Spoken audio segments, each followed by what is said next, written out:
দিনী ভাই ও বোনেরা, আসসালামু আলাইকুম। আজ আমরা জানতে চলেছি নবীজি সাল্লাল্লাহু আলাইহি ওয়াসাল্লাম এর বর্ণনায় ফেরেশতারা যেভাবে জান কবজ করে। আজ আমরা সেই সম্পর্কে জানবো ইনশাআল্লাহ। কোরআনে পরকালে সংক্রান্ত ইসলামিক দৃষ্টিভঙ্গির বিস্তারিত বর্ণনা রয়েছে। স্বর্গের আরব্য শব্দটি হলো জান্নাত এবং নরকের আরব্য শব্দটি হলো জাহান্নাম। তাদের ঈমানের বা এক সর্বশক্তিমান সৃষ্টিকর্তা এবং সর্বোচ্চ সত্তার আল্লাহর প্রতি বিশ্বাসের মাত্রার উপর নির্ভর করে। সঠিক, দৃঢ় এবং সুস্থ ঈমানের অর্জনের জন্য একজনকে অবশ্যই ধর্ম নির্দেশিত কার্যাবলী পালন করতে হবে, অন্যথা তার ঈমান অবশেষে শ্বাসরুদ্ধ বা সংকুচিত হবে এবং তিনি যথেষ্ট দীর্ঘ সময় ধরে ইসলাম পালন না করলে সে ঈমান নির্জীব হয়ে যাবে। তাই ইসলাম পালন করা পরকালের পুরস্কৃত হবার জন্য অত্যন্ত গুরুত্বপূর্ণ বলে বিবেচিত হয়। কেউ আল্লাহর নাম জপার জন্য তাসবিহ গ্রহণ করতে পারেন। মৃত্যুর এক নির্মম সত্য, মৃত্যুর হাত থেকে কারোই রক্ষা নেই। মানুষ, পশু পাখি, গাছপালা, তরুলতা সব কিছুই একদিন ঢলে পড়ে মৃত্যুর কোলে। পৃথিবীতে এক নির্ধারিত মেয়াদ পরিভ্রমণ করে যাত্রা করে অনন্তকালের পথে। এই যাত্রার পথ কারো জন্য হয় অনন্ত সুখের স্রোতধারা, কারো জন্য হয় নিকষ আধারে ঢাকা নরক অর্থাৎ কবর। দুনিয়ার পাপ পুণ্যের উপর নির্ভর করে কারো যাত্রাপথ কেমন হবে। পাপে পাপে যারা কুলুষিত করে ফেলে পার্থিব জীবন, অনন্ত পথের যাত্রায় তারা চরম দুর্ভাগা। মৃত্যু তাদের কাছে, মৃত্যু থেকে বাঁচতে তারা প্রাণপণ চেষ্টা করে, কিন্তু মৃত্যুর ফেরেশতাগণ টেনে হিঁচড়ে তাদের প্রাণ বের করে আনেন। পুণ্য ও সৎ কাজে যারা জীবন আবাদ করে তাদের যাত্রা হয় আনন্দমুখর। তারা মৃত্যুকে আলিঙ্গন করে হাসি মুখে। মৃত্যুর ফেরেশতাগণ সম্মান ও মর্যাদার সঙ্গে তাদের প্রাণ হরণ করেন, তাদের আহলান সাহলান জানায়। ঈমানদারের মৃত্যু হয় সহজ ও স্বস্তিদায়ক, কাফেরের মৃত্যু হয় অত্যন্ত যন্ত্রণাদায়ক। আল্লাহ তাআলা পবিত্র কোরআনে মাজিদে ইরশাদ করেন, ফেরেশতারা যাদের জান কবজ করেন তাদের পবিত্র অবস্থায় ফেরেশতারা বলে, তোমাদের প্রতি শান্তি বর্ষিত হোক। সূরা নাহল আয়াত ৩২। পবিত্র অবস্থায় এবং ঈমান অবস্থায় যাদের মৃত্যু হয় ফেরেশতাগণ তাদের শান্তি কামনা করেন। ফেরেশতাগণ কিভাবে মানুষের প্রাণ হরণ করেন? নবীজি সাল্লাল্লাহু আলাইহি ওয়াসাল্লাম একটি দীর্ঘ হাদিসে তা বর্ণনা করেন। হযরত বারা ইবনে আযেব রাদিয়াল্লাহু তাআলা আনহু হইতে বর্ণিত, তিনি বলেন, আমরা নবীজি সাল্লাল্লাহু আলাইহি ওয়াসাল্লামের সঙ্গে এক আনসারী সাহাবীর জানাজায় গেলাম।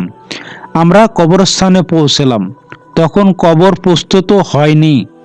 নবীজি সাল্লাল্লাহু আলাইহি ওয়াসাল্লাম বসলেন, আমরা তার চারপাশে বসলাম।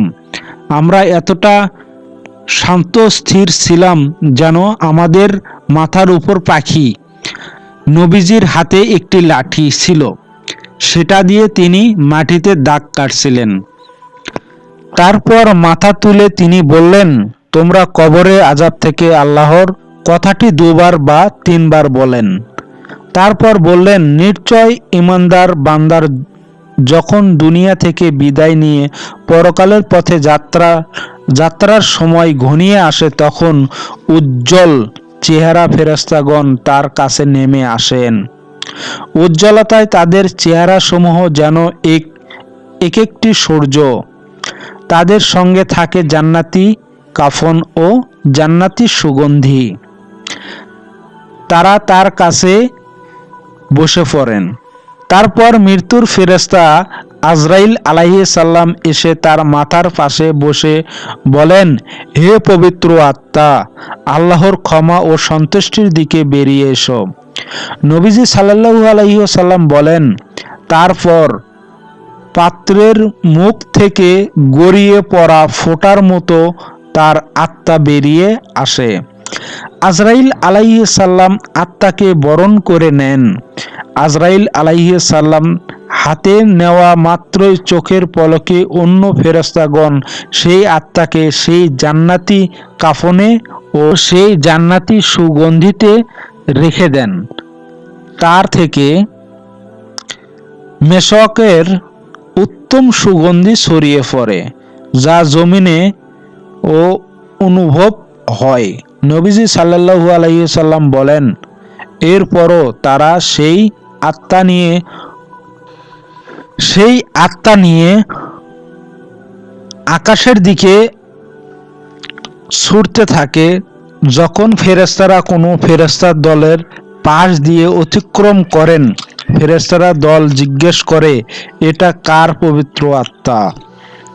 তারা দুনিয়াতে থাকা তার ভালো নামসমূহ উল্লেখ করে বলেন, অমুকের ছেলে অমুক।